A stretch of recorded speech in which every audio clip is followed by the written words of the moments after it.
સુરતના ડાયમંડ ઉદ્યોગના ઇતિહાસમાં પહેલી વખત સૌથી લાંબી મંદી ચાલી છે.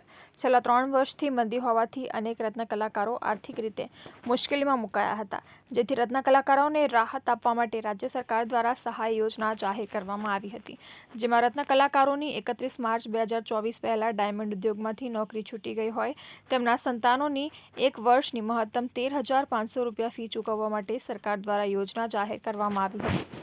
તારીખ 23 જુલાઈ સુધી ફોર્મ ભરવાનો છેલ્લો દિવસ હતો, ત્યારે જિલ્લા ઉદ્યોગ કેન્દ્ર દ્વારા ફોર્મ સહિતની કામગીરી કરવામાં આવી હતી, જેમાં શહેરની અંદાજે 300 સ્કૂલના 55,000 રત્ન કલાકારોએ સંતાનોની ફી ભરવા માટે 65,000 ફોર્મ ભર્યા હતા. ગુરુવારે ફોર્મ ભરવાનો છેલ્લો દિવસ હોવાથી હવે ફોર્મ સ્વીકારાશે નહીં. રોજગાર છૂટી ગયો હોય તેવા રત્ન કલાકારોને વહેલી તકે આર્થિક સહાય મળે તે માટે જિલ્લા ઉદ્યોગ કેન્દ્ર દ્વારા પ્રયાસ કરવામાં આવી રહ્યા છે.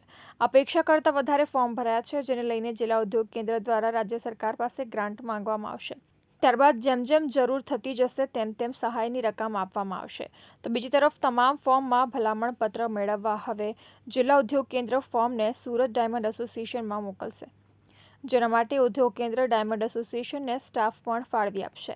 જે ડાયમંડ ફેક્ટરીમાંથી રત્ન કલાકારોની નોકરી છૂટી હોય તે કંપનીમાં કર્મચારી કામ કરતા હતા કે નહીં તેની ખરાઈ કર્યા બાદ ડાયમંડ એસોસિએશન ભલામણ પત્ર આપશે તેવું ડાયમંડ વર્કર યુનિયન તરફથી જાણવા મળ્યું છે.